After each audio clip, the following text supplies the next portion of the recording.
Useless old fool who can't even do housework. Get out of here. My husband and I, who live with our eldest son and his wife, put $2,000 into the household every month. Despite this, I was verbally abused by my eldest son's wife, who told me to leave. Moreover, she doesn't just verbally abuse me, she also harasses me, and my husband and I finally reached our limit. I don't want anything to do with a woman like this anymore. I hope she becomes unhappy. I firmly decided to make sure she suffers. I am Mirinda. I'm a 62-year-old housewife who also works part-time. I live with my husband Jack, who is the same age as me. Jack is a serious and kind salaried worker who makes a decent income, and we have never had a major argument. We have a 32-year-old son named Ronald. He's very similar to his father. He is a very kind-hearted person with a strong sense of justice. After graduating from university, he found a job at a general company and has been working hard every day. 2 years ago, he met a woman named Alice, who also works at the same company, and they got married. But Alice is an incredible devilish woman. My first impression of Alice was that she was a serious and cute woman. I heard from Ronald that she has a good reputation from her superiors at work for her serious attitude, and I didn't have any negative impressions of her. Alice was 6 years younger than Ronald, so I was worried if they would be able to get along because of the age difference. But I felt that it would be okay for them to get married. When Ronald and Alice got married, they started living in a rented apartment. After getting married, she said she wanted to support Ronald, who was busy, and she quit her job to become a full-time housewife. He seemed to be very grateful for her help. Alice does all the housework, so I can concentrate on the job I love. I'm really grateful. My husband and I were delighted to hear this and thought that Ronald had married a wonderful person, but she gradually started showing her true colors. At a gathering of relatives during New Year's the following year, I saw Alice again. But at first, I couldn't recognize that the person in front of me was Alice, because her appearance had drastically changed from Alice I knew. The last time I saw her, I thought she had dark brown hair and simple makeup. She looked very much like a modest woman you might see in an office. However, now she had transformed into flashy makeup and blonde hair. With a flashy bracelet jingling around her wrist, it's hard to believe it's the same person. My husband, along with the other relatives, was taken aback by her drastic change. Perhaps noticing everyone's stares, Ronald started to speak. I'm sorry for surprising you. One day when I came home from work, Alice has suddenly transformed into this. I was quite surprised myself. But she still does all the housework properly and there's nothing wrong. Besides, she is a full-time housewife, right? Can't you forgive her? Hearing those words, I felt relieved. If you are okay with it, then that's fine. I was just surprised because her appearance has changed so much. I'm sorry. It's not good to judge people based on their looks, and it's not my place to interfere anyway. When I said that, the atmosphere among the relatives eased up, like they agreed with me. Afterwards, we were all enjoying drinks together, but then Alice caused quite the scene. She was in a drunken state and started hurling insults at everyone around her. Hey you! Do you think you can defy me? Back in middle school, I knocked down 3 of my classmates at once. It seemed she had a terribly bad habit when drunk. She even started to curse at me and my husband. You all shouldn't live so long. Nobody is happy about it, you old fools, she shouted loudly. Her words hurt me deeply. There are things you shouldn't say even if alcohol is involved. My husband was also visibly angry. Even if it's a drinking party, you're saying too much. Apologize now, Ronald warned her. However, Alice didn't stop. She even turned against Ronald. What? You dump all the household chores on me, and you dare to lecture me? Besides, I could knock down a weakling like you in an instant, she continued to rage on, cursing everyone in sight and causing distress to everyone. And then she fell asleep drunk. It was finally quiet, but the atmosphere was terrible. Everyone was angry with Alice's behavior. And then a relative opened their mouth. Alice said something about knocking down classmates. Was she a delinquent? No, she's a graduate of a national university, and she's basically a good, serious person. But the relatives who saw her rampage earlier seemed skeptical. Ronald, you say that, but is there solid proof that she has lived a serious life? Maybe we should look into her past and character? I agreed with the relative's suggestion. Ronald, who witnessed this commotion, seemed suspicious and promised to investigate Alice thoroughly. Since Alice had already lost her parents and seemed to have no contact with other relatives, we decided to hire a private detective for the investigation. The results showed that she was quite a troublemaker during her middle school days. Moreover, it turned out that she was the leader of a gang. Apparently, the local notorious delinquents would follow her instructions. From her third year of middle school, because of her future prospects, she seemingly became serious and indeed graduated from a national university. But it seemed that she hadn't cut ties with her delinquent group.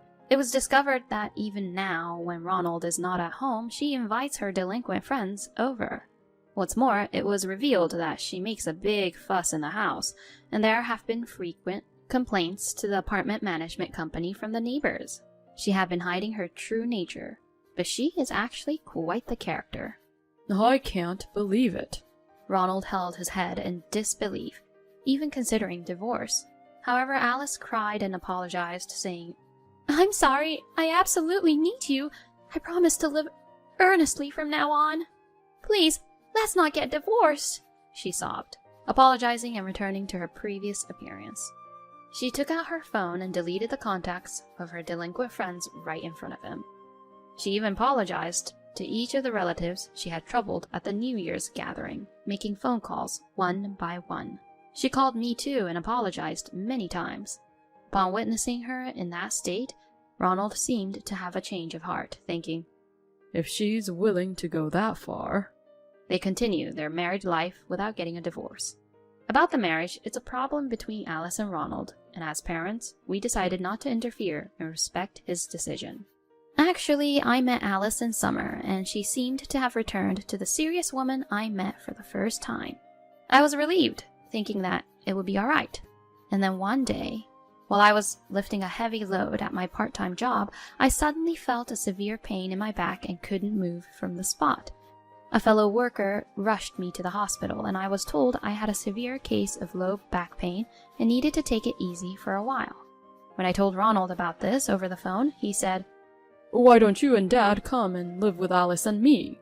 Since both of you are getting older, I believe injuries and illnesses like the one this time will increase in the future. Having Alice and me nearby when something happens wouldn't be reassuring." It was certainly a compelling proposition.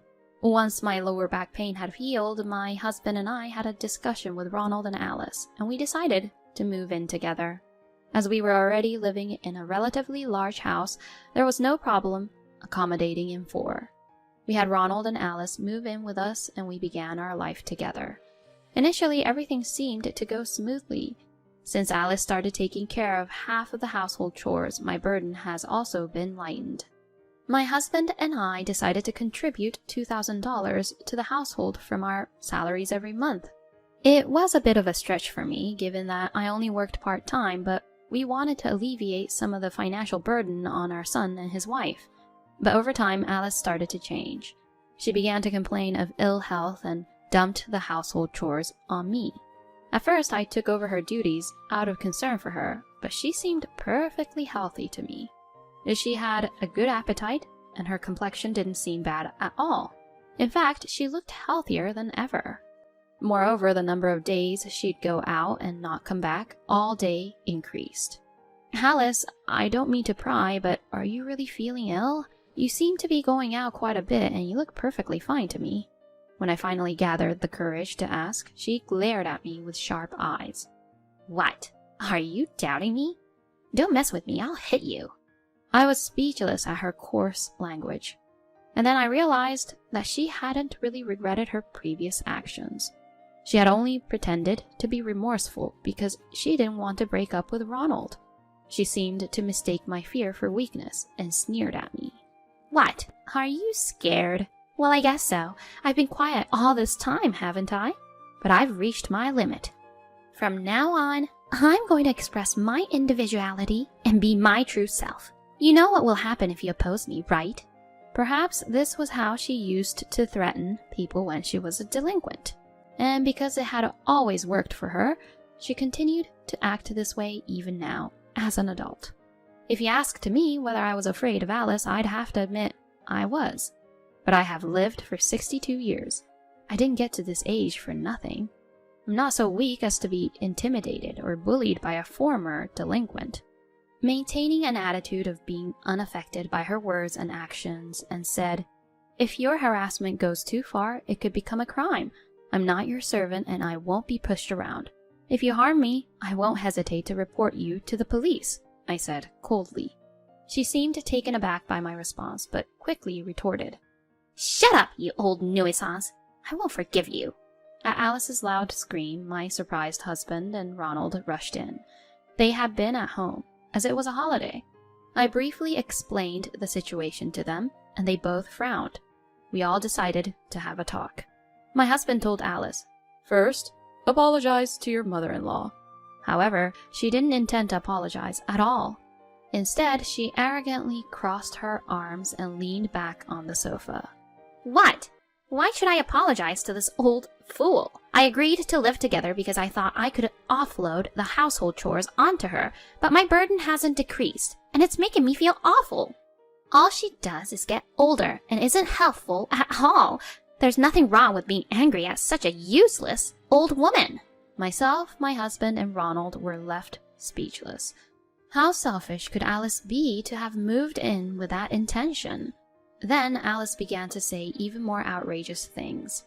"No matter what anyone says, I am what I am, and I'm not going to change. From now on, you all are going to be my servants.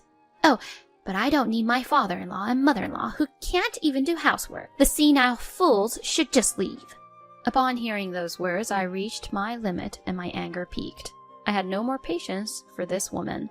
I firmly resolved to teach her a lesson. It seems that my husband shares the same intense anger. My husband, who was usually very calm, seemed angry for once. He said, Then let's move out now.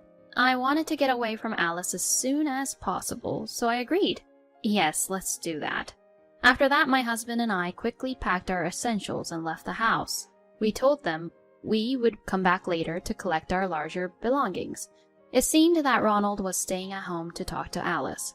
My husband and I left the house and went to a nearby inexpensive business hotel. We didn't have another house, and we didn't want to suddenly impose on our relatives, so we decided to stay at the business hotel until we found a new place to live. Then, the next day, around 8 a.m., I received a phone call from Alice. I wanted to ignore it, but she persistently called over 20 times in an hour. Even though I regretted not blocking her number, I was curious about what she wanted and ended up answering the call. "Hello, is this Miranda? I have a favor to ask you, so I thought I'd give you a call." Alice began speaking in a blatantly flirtatious voice over the phone. I knew she was up to no good, and honestly, it made me feel sick to my stomach. A serious face, a delinquent's face, and this pretentious act. I can't help but wonder how many personalities she possesses. One thing is certain, regardless of which personality, Alice is not a trustworthy person. I thought it was a waste of time and ridiculous to deal with her anymore, so I just said I decline and hung up the phone, and set it to reject incoming calls from her. I blocked all of her emails and messages, making it impossible for her to contact me. Seeing my actions, my husband seemed to understand something and did the same. We as a couple decided to completely cut ties with Alice. In the afternoon, I got a call from Ronald. Mom, I've divorced Alice. I've also submitted the divorce papers this morning. When I told Alice about the divorce last night, she dared me to go ahead with it, so I didn't hesitate and divorced her. Hearing this, I made a triumphant gesture, believing my son had made the right decision. There's no way Ronald could ever be happy with a woman like that.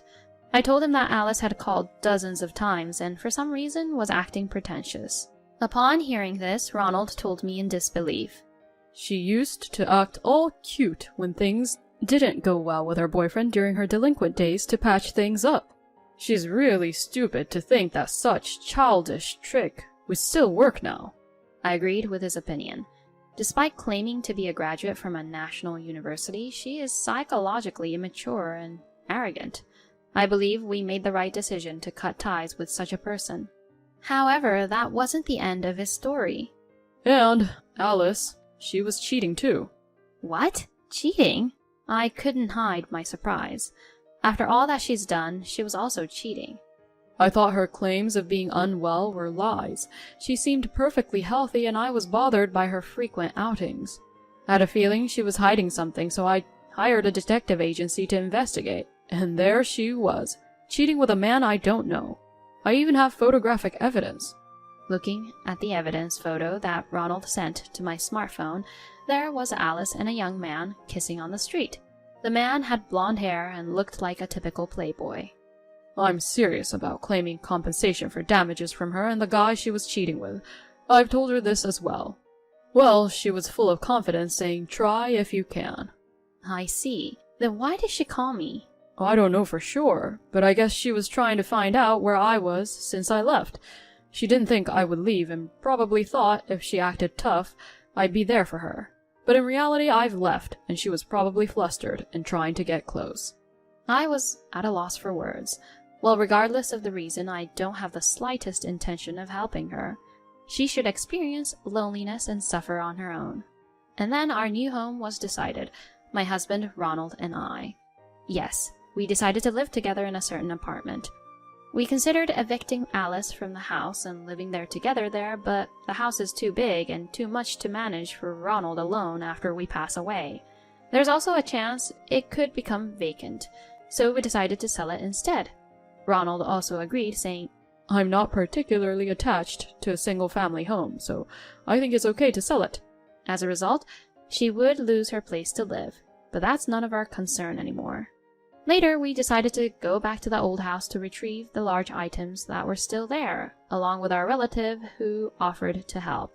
When we entered the house, Alice welcomed us with a creepy smile. I realized, after being alone, that I'm vulnerable to loneliness. Would you all like to live together again as a group? Oh, and I want to save money, so I don't want to pay compensation for damages to Ronald. I couldn't hold back my anger at Alice, who dared to make such a bold request without even apologizing.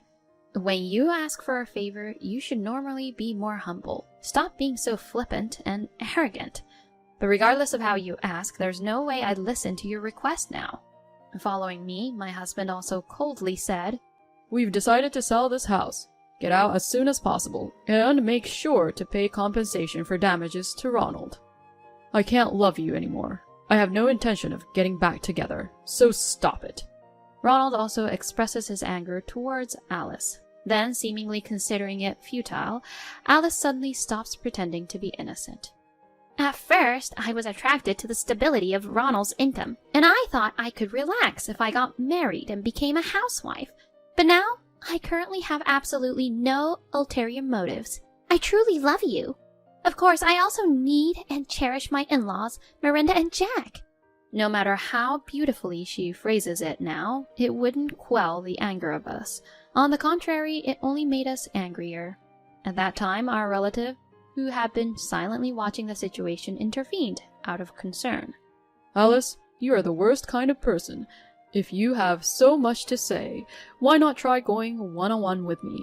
You seem proud of your strength, but well, I've also made it to the national championships in boxing. Our relative cornered her, his gaze sharp and intense. A formidable aura oozed from the relative. Indeed, this relative was a man in his 30s with significant strength. His claim of making it to the national championships was true. I intentionally called him just in case Alice throws a tantrum. No, I don't want a one-on-one. She appeared to be intimidated, seemingly losing to his force. Once the move is over, never involve yourself with Miranda and the others again. Apologize and get out of here right away. With the relative's firm words, she seemed to understand, possibly out of fear. I understand. I will leave right now. I will give you my furniture and other large items. I am truly sorry.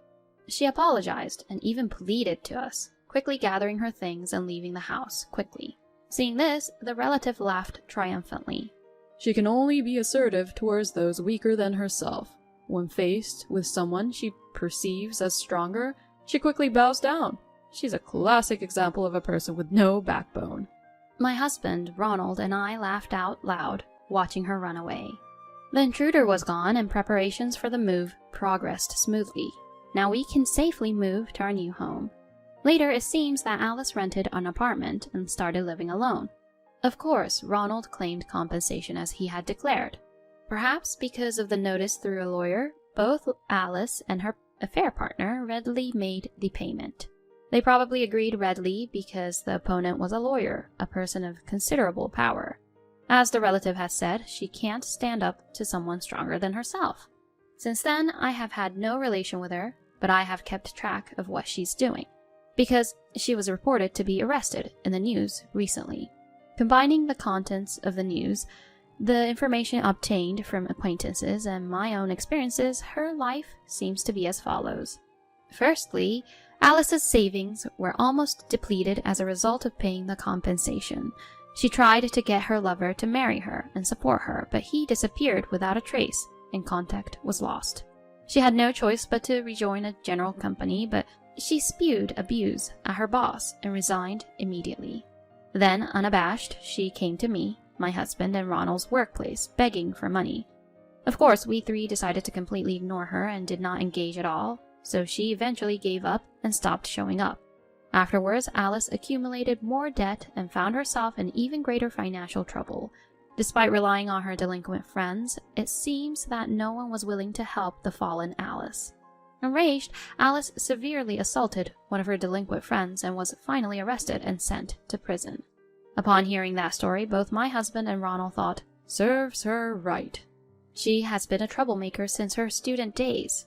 Even as an adult, she feigned remorse on the surface, but it seems she hadn't reflected at all.